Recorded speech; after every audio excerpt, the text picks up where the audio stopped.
Amigos del CAIC, bueno, pues soy yo de nuevo. Ahora vamos a leer un artículo sobre pacientes que tienen distrés respiratorio, que tienen coronavirus, que son pacientes que ya tienen neumonía, y vamos a ver cuáles pudieran ser los tratamientos que pudieran ayudarles. En este caso, lo que estamos buscando es si los esteroides pueden funcionar para el manejo de estos pacientes en mejorar la sobrevida de los pacientes. Entonces, hoy, esta es parte de la clase, y la clase que vamos a ver el día de hoy es la clase de cohorte. Entonces, voy a empezar a nombrar a todos los estudiantes que están aquí. No son mis paleros, son estudiantes de la maestría, ¿no? Entonces, y bueno, vamos a hacer nuestro mejor esfuerzo. Prometemos no intentar sesgar, no intentar hacer nada más que la lectura de un artículo, ¿no? No pretendemos ni hacer investigación, sino solamente la lectura crítica de estos escenarios. Entonces vamos a empezar como de costumbre con un estado basal, maniobra y desenlace. Y entonces, en primer lugar, el estado basal lo va a decir José Ramón. José Ramón, neonatólogo. El estado basal son pacientes con dificultad respiratoria, secundaria neumonía confirmada de coronavirus. Entonces, le vamos a llamar un SARS, síndrome de dificultad respiratoria del adulto, secundario a COVID. ¿Ok? Ok, sí. ¿Sí? A COVID-19. Y entonces, ¿cuál serían los factores cuál serían la maniobra estimadísima áurea? Los factores de riesgo asociados. Entonces, aquí tengo este de aquí, este de acá, ¿sí? Y entonces, son los factores de riesgo son, como tal, en este caso, el factor de riesgo positivo contra el factor de riesgo negativo serían la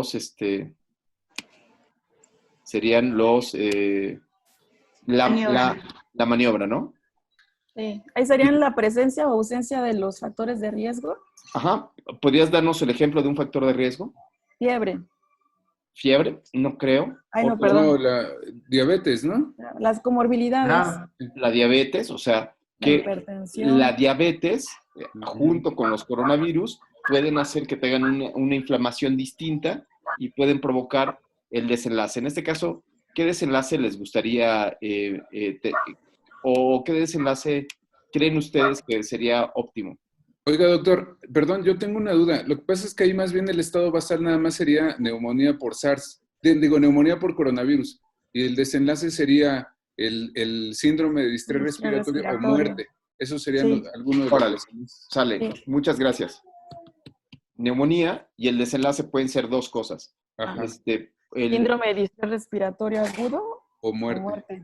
Ajá, entonces, síndrome SARS, síndrome del distrés respiratorio del adulto o muerte. Eso, como siempre, eso va en las columnas, aquí arriba, ¿sí? Y esto iría en las filas, ¿no? Sí, hasta aquí queda clarísimo para todos, ¿verdad? Sí.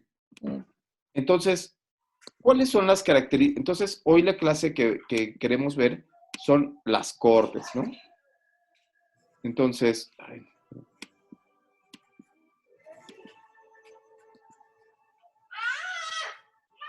¿o no? ¿Quién está torturando a un niño ahí? ¿A quién están torturando? Pobrecitos, yo soy pediatra, estoy a favor de los niños, no lo torturen. Son los hijos de José Ramón. Déjenlo vivir. No, ya están muy grandes los niños. Déjenlo vivir, pobre niño. ¿Sale? Está participando. Ok.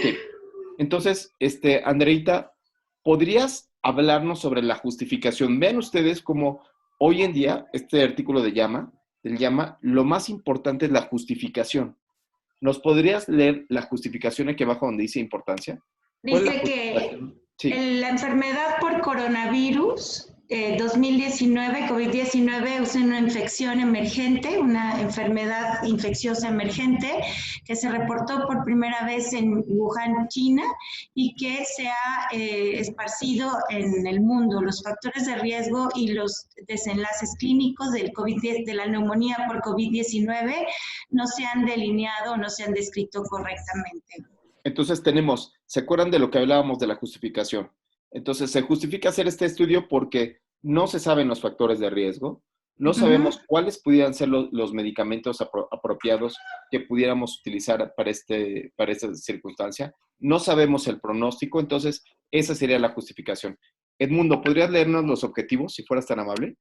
Sí, el objetivo es describir las características clínicas y resultados en pacientes con neumonía por COVID-19 que desarrollaron síndrome de distrés respiratorio o muerte. Perfecto. Y entonces, ¿cuál es la diferencia entre un estudio experimental y un estudio observacional? La manipulación de la variable. Ajá, aquí no tenemos ninguna, ¿no? Aquí en realidad entraron absolutamente todos, ¿no? Entraron todos los pacientes y tenemos los factores de riesgo que están ahí jugando, ¿sí? Entonces, Javier, ¿cuáles son las características de un estudio de corte? Bueno, es un estudio donde se estudian a los pacientes desde el inicio hasta la ocurrencia del desenlace, ¿no? Y o sea, entonces en español tendríamos varias mediciones, ¿no? Tendríamos una medición, 2 mediciones, 3 mediciones en el tiempo, ¿no? Hasta la ocurrencia del desenlace. ¿Ok? Muy bien. Y entonces, en este caso, ahora parece que fue una corte retrospectiva. Ok. Aunque sea una corte retrospectiva, eso no importa. Ese es el diseño del estudio. Eso no interesa siempre y cuando tengamos todos los datos. Claro. Lo que queremos decir es que estaba el 100% de los pacientes, aquí así. Aquí tengo el 100% de los pacientes que no habían desarrollado la enfermedad. Entonces son 100% de los sujetos que están sanos. Bueno, no sanos, o sea, tienen neumonía, pero no tienen la enfermedad como tal. Entonces lo que uno va buscando, o no tienen el desenlace, lo que uno va buscando a través del tiempo es cómo se presentan, cómo es la presentación de esta circunstancia. Y entonces, y eso se compara contra otro grupo, ¿no? Lo que hacemos es que la comparación de otro grupo para ver si el otro grupo presenta de manera distinta en el tiempo la enfermedad. ¿Ok? Muy bien. Entonces, estimada Gita Meim, ¿podrías decirme el diseño del estudio? ¿Podrías leer el diseño del estudio? ¿Sí está conectada, Pamela? Pamela, no. Gita, sí. Pues es Pamela. Bueno, Pamela, yo le digo Gita. Bueno, Pamela, venga. No te escuchas. No te escuchas. Tienes que poner tu audio. Citlali, ¿estás por aquí? Gracias, Citlali. ¿Pudieras leer el diseño del estudio? No escuchamos a Citlali. Citlali, tampoco te escuchas. Pues es un estudio de corte retrospectivo. Ajá. ¿Quién está hablando? José Ramón. José Ramón. Ya entré. Ah, venga, Pam. Entonces dice que es un estudio de corte retrospectivo, 201 pacientes confirmados con COVID-19, admitidos, bueno, que tuvieron neumonía, que ese fue su diagnóstico de ingreso en el hospital de Wuhan, Jinyinta, en China. Entonces, entre diciembre 25 a enero 26 del 2020. Ok. Y bueno, pues, hicieron un seguimiento hasta el final, hasta febrero 13 del 2020. Ok. Bueno, entonces aquí rápidamente lo que diríamos es, el criterio de inclusión era neumonía, como lo habían dicho inicialmente, ¿no? Uh-huh. Y ahora vamos a leer los desenlaces principales. Son 3. Estabas por aquí, Citlali. Citlali. Se va a conectar con el audio, Citlali. ¿No? Jaime. ¿El cuerpo presenta nada más? Entonces regresamos desde el inicio. José Ramón, los desenlaces principales. La presencia de dificultad respiratoria del adulto y muerte. El estado epidemiológico, demográfico, los laboratorios, la clínica, el tratamiento, y los resultados de todos los pacientes fueron analizados. Estos estudios son los que queremos, estos de veras son los estudios que queremos que ustedes hagan, en donde empiezan con un grupo de pacientes, por ejemplo, que tienen neumonía, que estuvieron intubados, que ingresen a la terapia intensiva y que los vamos siguiendo durante el tiempo a ver qué es lo que producen. Estos estudios van a ver cómo da muchísima luz y podemos incluso evaluar si tienen, incluso evaluar algunos tratamientos, como lo vamos a ver aquí. Aunque no son estudios específicos para tratamiento, sí nos permite evaluar. No voy a ver aquí los resultados, porque los resultados los vamos a leer un poquito más adelante. Entonces, ¿quién quiere leer? Vamos a leer estas key points. ¿Sí? Pero me estaba... Perdón. Sí, ¿quién? Sale Andreita. Venga. Voy, pero es que no veo toda la imagen. Dice, ¿cuáles son las características clínicas asociadas con, supongo que dice neumonía? Con el desarrollo. Con el desarrollo de la dificultad, del síndrome de dificultad respiratoria del adulto y la progresión de la ARDS hacia muerte entre pacientes con neumonía por coronavirus. Wow, esa es la pregunta de investigación que a nosotros nos gustaría que estuvieran en sus tesis, ¿no? ¿Cuáles son las características clínicas asociadas con el desarrollo de distrés respiratorio? Queda muy claro, es una pregunta clínica directa, ¿sí? Sí, Pam, ¿qué fue lo que ¿qué es lo que se encontró? Dice, en este estudio de corte, que eran de 201 pacientes confirmados con COVID-19 y, bueno, neumonía por COVID-19, los factores de riesgo asociados con el desarrollo de síndrome de distrés respiratorio y su progresión de síndrome de distrés respiratorio a muerte incluyeron, pues ahora sí que edad, adultos mayores, ¿no? Sí, la edad, claro. Neutrofilia, disfunción orgánica o disfunción en la coagulación, tratamiento con metilprednisolona que quizás benefician a los pacientes al desarrollo de distrés respiratorio. No ayuda. La metilprednisolona no ayuda. Sino la metilprednisolona puede ser benéfico en aquellos pacientes para evitar el desarrollo de síndrome de distrés respiratorio, sí. Después de eso, Edmundo. Ajá. ¿Quieres leer los meaning, por favor? Sí, los factores de riesgo para el desarrollo de SIRA incluyeron factores que fueron activación inmunológica, que condicionaron activación inmunológica fue la edad avanzada. Y bueno, la edad avanzada fue lo que se desarrolló, se asoció más a muerte. A mí me encanta esto, porque aquí nos está diciendo cómo esta enfermedad es una enfermedad más bien inflamatoria, algo que habíamos dicho durante mucho tiempo, sí. en donde lo principal es atacar la inflamación. Y vamos a ver qué es lo que encontramos en las tablas, ¿no? Entonces, ya están aquí los métodos, que es una corte retrospectiva que ya habíamos dicho, de Wuhan. Esto pasó por los comités de ética del hospital de Jingyungyang, ¿sí? Y se ve claramente cuáles eran los outcomes. Aquí podemos ver la estadística descriptiva. Si quieres leérnoslas, estimado Javier. Sí, dice, el análisis descriptivo de las variables fue expresada en medianas y rangos intercuartiles. Ya sabemos lo que es eso. Eso lo sabemos perfecto, ¿no? Sí, sí, claro. Sí. La diferencia en la distribución de las características de los pacientes por grupos de resultados fueron reportados usando diferencias con intervalos de confianza. Ya no utilizamos la T-de-Student. Ahora utilizamos los intervalos de confianza para ver que los intervalos de confianza no se toquen unos con otros, ¿no? Vean cómo estamos viendo el cambio de la literatura del antiguo T-de-Student a los intervalos de confianza del 95, sí. Dice, los datos categóricos fueron comparados usando la prueba de chi cuadrada o exacta de Fisher. Y ya saben qué es eso, ¿no? Ustedes ya conocen qué es eso. Claro. Sí, perfecto. La distribución no normal. Los datos continuos distribuidos no normales fueron comparados usando Mann-Whitney y Wilcox y la prueba de Wilcoxon. Desde Wilcoxon. ¿Cómo se sienten? Todo esto lo saben, ¿no? Quizás hace algunos años esto lo veían en chino, se lo hubieran saltado y yo, ¡ay, qué demonios es eso! Yo ahora sí lo veo bien. Ahora ya lo entienden un poquito más, ¿no? Sí. Andy, Andreita, Vivarate Cox Proportional Hazard Radio. El hazard radio bivariado proporcional. Eso quizás no lo hemos visto, los análisis de supervivencia. Lo podemos ver para la siguiente clase. Ok.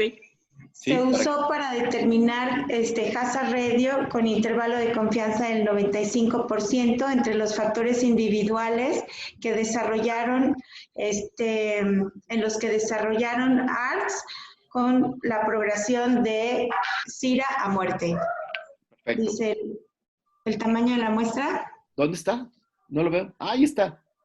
Sample size varió porque había datos que hacían falta. Las curvas de supervivencia se desarrollaron utilizando la curva de Kaplan, el método de Kaplan-Meier con la prueba de logarítmica, no sé qué. Por rangos. Ajá. Por rangos. Okay. Ok, entonces, aquí la parte más importante que hay que conocer es cómo estos tipos de pruebas, donde se utilizan estos modelos que en español se llama híbrido de riesgo, ¿sí? Son modelos que se utilizan mucho para cuando hay pérdidas, es decir, que se nos van muriendo los pacientes y tenemos los pacientes incompletos, ¿no? Ok. Entonces, esto es muy apropiado para este momento. O sea, ¿sería para evitar un sesgo de transferencia? Sí. En realidad es para cuando no tengo, exactamente, es el sesgo de transferencia, en una conferencia. Espérame un segundo.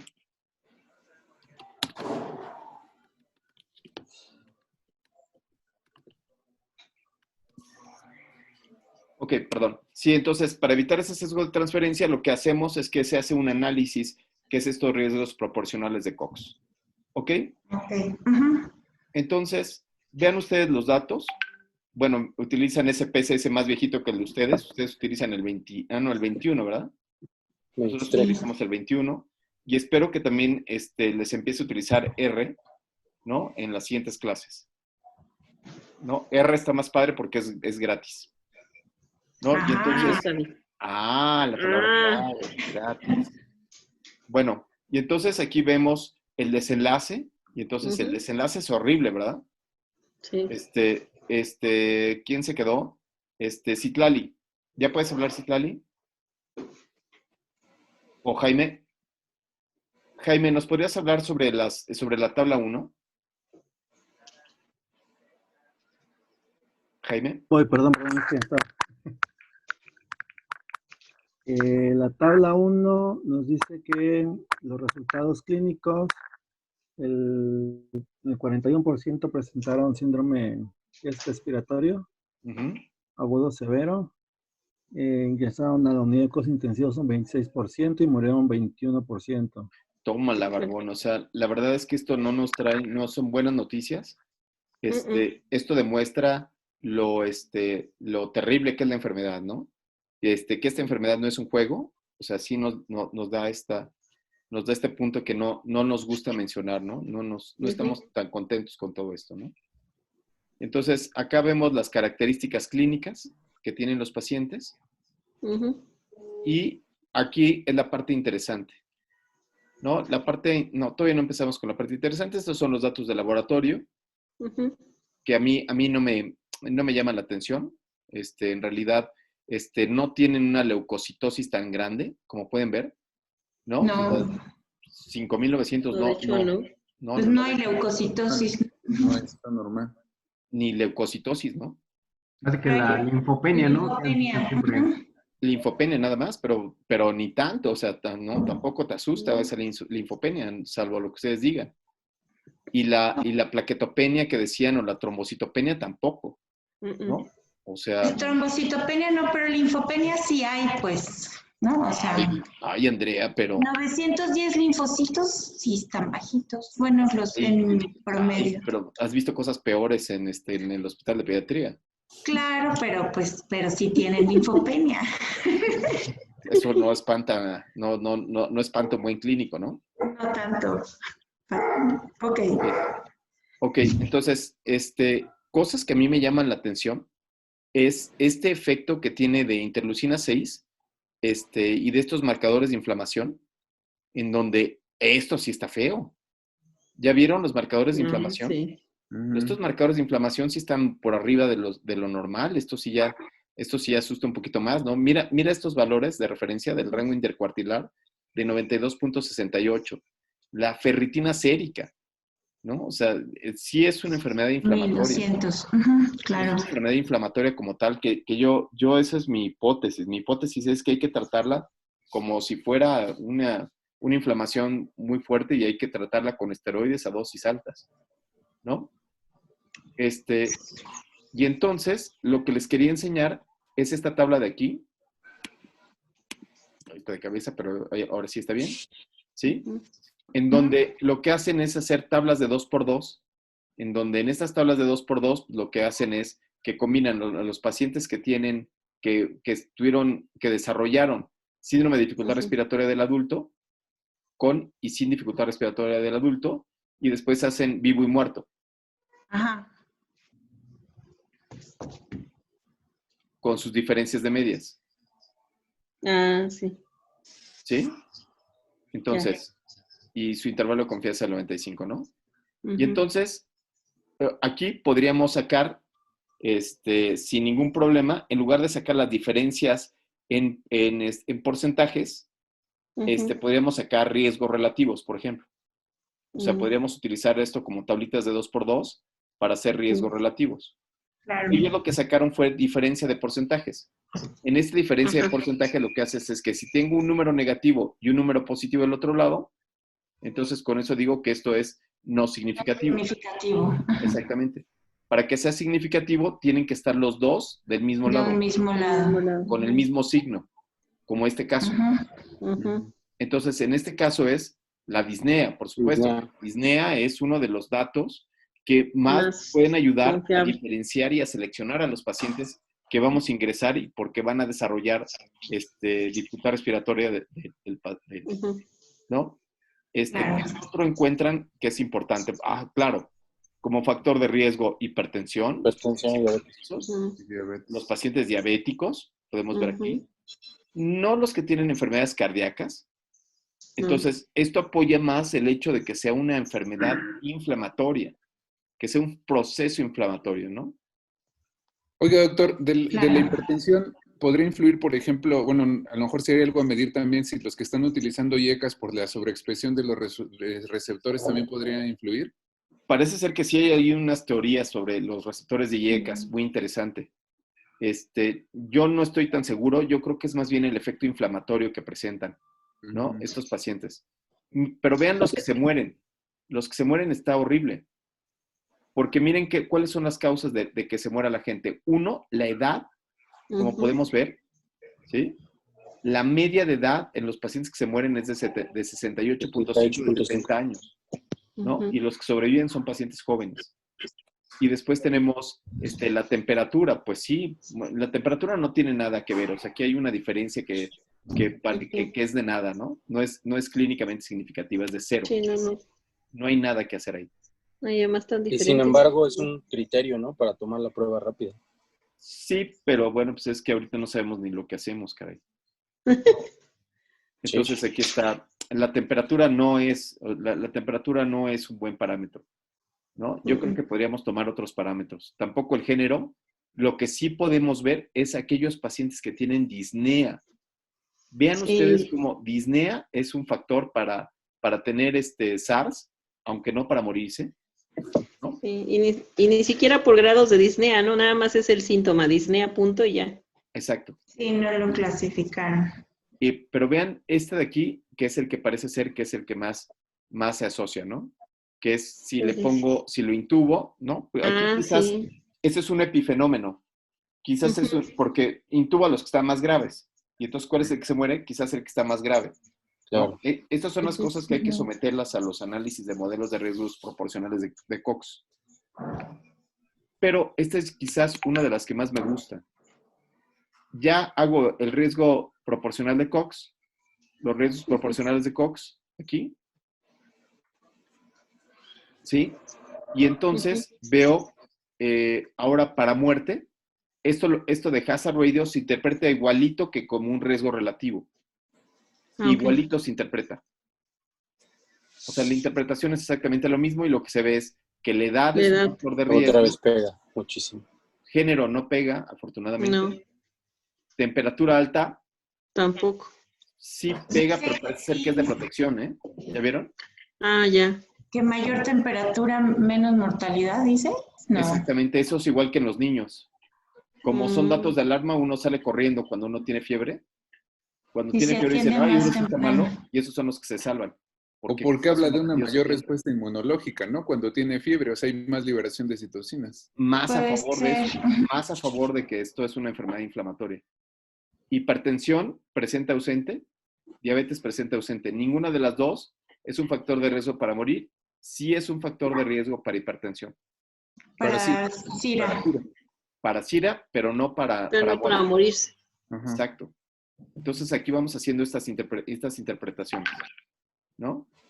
Aunque la verdad es que hipertensión se quedó en la rayita. De Pueden ver punto aquí. 92. Esto tiene tendencia. ¿Se acuerdan de lo que platicábamos de la regla de los pulgares, no? O sea que si estaba en 0.85. Si no se acuerdan de la regla de los pulgares, podríamos retomarlo después. Ok. ¿Ok? Entonces, los indicadores, insisto, interleucina 6 Inflamación. es inflamación. Es un proceso inflamatorio. Interleucina 6 aquí parece ser que está muy bajito, pero es que aquí lo están tomando como una variable continua. Por eso es que parece que está bajito. Pero porque cada picogramo elevado por litro representa un incremento en riesgo de 0.3. O sea, cada picogramo representa un incremento en riesgo. ¿Sí? Ajá. Y entonces lo mismo funciona con los anticoagulantes. En este caso, es no estadísticamente significativo. El dímero D, ¿no? Nada más. El dímero D. Y lo más bonito de todos es esta de aquí. Ah, sí. Estos pacientes en donde los que usaron metilprednisolona contra los que no utilizaron metilprednisolona. Esta gráfica me encanta porque representa lo que es una cohorte. Una cohorte es, tengo todos los pacientes vivos, Arriba. y conforme va pasando el tiempo, van muriendo, Ok. ¿no? Estas rayitas que ven ustedes aquí, ¿Los muertos? censurados. Tú dices, son crucecitas, ¿no? No, son los datos censurados. Eso quiere decir que este paciente se perdió, ese paciente no tuvieron el dato, lo cambiaron de adscripción, algo pasó. Pero no supe si tenía SARS o tuvo alguna otra cosa distinta que no se le pudo dar seguimiento. Esos son los que tú decías hace ratito que era ese sesgo de no tener a todos los pacientes hasta el final, ¿no? Con eso se evita. ¿Qué sesgo fue que dijiste hace ratito, Javier? No, yo dije de... No, Javier. Sí, lo José Ramón de leímos ahí en el transferencia. Ramón lo post. dijo. ¿Qué sesgo José fue el que Ramón de mencionó, José Ramón? transferencia. De transferencia. El de transferencia, ¿no? Entonces, para evitar ese sesgo de transferencia, se utiliza este análisis en donde cada uno de los pacientes te lleva hasta ese punto. El análisis estadístico se hace a la mediana de edad, ¿no? O sea, cuando yo tengo el 50% de los pacientes. ¿Sí? Aquí mere que tengas. ¿Saben? Sí. Entonces, esto demuestra que probablemente la administración de metilprednisolona reduce el riesgo de muerte, ¿sí? A 0.38, que es el hazard ratio. Ahora sí podemos interpretar una disminución de riesgo absoluto de 0.38. ¿Cómo interpretarían un RRR aquí? Pues es 1 menos 0.38, ¿no? Diría que disminuiría el 62%, ¿no? 62% la mortalidad. Reducción de muerte. Órale. 62. Sí, doctor, pero ahí sí, bueno, digo... A ponerles todos esteroides. Esta cuestión de lo del COVID, hay otro estudio donde pues, analizan el uso de esteroides en SARS y ahí aumenta la mortalidad, pero obviamente en SARS que no es por COVID, o sea, ahí sí sería interesante ver esa situación. Sí, claro, sí, claro. Bueno, estos son estudios preliminares, o sea, aquí no están manejando, esto lo que dice es que hay que hacer más estudios, pero la verdad es que sí nos trae así, es algo que uno como médico puede utilizar para ¿no? O sea, puede... Es que de hecho todas las guías que han sacado los italianos, los chinos, o sea, de plano lo ponen como contraindicación, pero sustentado en los ensayos clínicos controlados que han utilizado esteroides en SIRA. Sí, no en esta, mira, aquí lo que dice es que puede ser beneficial. Puede ser beneficial. Obviamente lo que se dice es que hay que hacer ensayos clínicos elatorizados doble ciego, es totalmente cierto. Este es un estudio de corte, pero sí nos deja ver cómo puede ser muy, muy importante esta ondita. ¿Sí? Sí. Preguntas hasta aquí, tenemos todavía 5 minutos. No.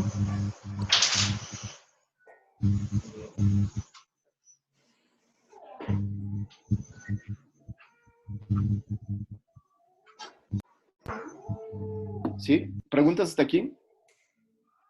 La reducción, doctor, sería del 62, no del 68. Del 62. Oh, perdóname. Tienes toda la razón. Me fallaron las matemáticas. ¿Sí? Hay una reducción del 62% y eso es lo que dice. Entonces, hay mucho por hacer, si es cierto. Hay que estudiar un montón, pero este no es un estudio que intente buscar solamente eso. Requiere un modelo multivariado de Cox para poder hacer la evaluación un poquito mejor, en donde se ajuste por los principales factores de confusión, que en este caso es la edad, ¿no? Hay que hacer la confusión, hay que hacerla por edad, por temperatura inicial, que también se asoció a la muerte, por el número de neutrófilos que estaba presentando los sujetos. O sea, por supuesto que las interleucinas, ¿no? Entonces, sí hace falta mucho más estudios, pero a mí me parece que esta es una buena idea de qué hacer con estos pacientes que tienen estas condiciones. Me parece que es un buen estudio, es muy reciente, vamos a tener que, apenas fue publicado el 13 de marzo, y entonces, pues aquí estamos en la lectura de lo que está pasando poco a poco. También está interesante. Sí, Andrea. No, es Pamela. Pamela. Sí, no, lo interesante es también, por ejemplo, el método para darle soporte respiratorio, ¿no? Ahí también habría que hacer alguna división en esto. A ver, dime. Y ver que esto lo más efectivo, ¿no? Sí, pero dime, esa no lo vi. Los intuban nasal, ¿no? Los intuban nasal, mascarilla, no invasiva, invasivo. ¿Dónde está? Y se supone que... Aquí está. Aquí, terapia de oxígeno. Ajá, terapia de oxígeno. Pues casi cero, ¿no? O sea, yo aquí lo que creo es que, pues a los que están más graves les ponen ECMO y así. Es lo que yo creo. ¿No? Ay, qué bueno que tuvieron ECMO. Doctor, yo tengo una pregunta. No viene ahí si los pronaron, ¿verdad? ¿Mandé? No vienen los parámetros. ¿Cómo? ¿No viene si los pronaron? Si los pronaron, no. Sí, o sea, con base a la PAFI que tenían. No viene. Que parece ser que también es una buena idea, ¿eh?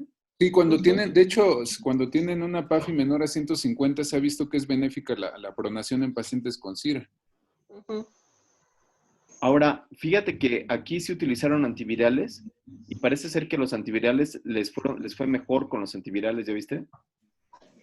Los que estaban vivos, 97.5 de vivos, y los que estaban muertos, 25. Está súper interesante Pero, o sea, ¿el antiviral fue el lopinavir ritonavir? No sé, hay que leerlo, hay que buscarlo.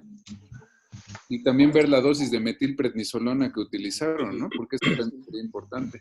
Lo interesante, yo creo que hay muchas cosas que hay que leer un poquito mejor del artículo, más a fondo, pero lo que queríamos buscar es simple y llanamente ver qué es un estudio de corte y cómo en un estudio de corte también se pueden llegar a algunas conclusiones que tienen que ver con tratamiento, ¿no? Entonces, doctor, yo tengo una pregunta que es como de la metodología, porque me quedó, bueno, usted redactó muy bien lo que hubiera sido la metodología. Al decir, se utilizaron los riesgos proporcionales de Cox, pero cuando ellos describen, ponen que hicieron Human-Whitney, Wilcoxon, Chi cuadrada, y al final de eso no reportan nada. Finalmente se enfocan en reportar la curva de supervivencia, y como que pareciera que esas pruebas para qué les sirvieron, ¿no? Esa es como mi duda. Si es un estudio muy bien diseñado, ¿tendría yo que decir todos los pasos que me llevaron a usar las curvas, o puedo directamente decir voy a usar las curvas y se acabó? Creo que tienes mucha razón. Ya nos queda un minuto, pero sí utilizaron las pruebas a la hora de hacer las diferencias entre un grupo y otro. Pero ya se nos acabó el tiempo. Y bueno, no me queda más que despedirme y agradecerles mucho que se hayan tomado la clase, ¿no?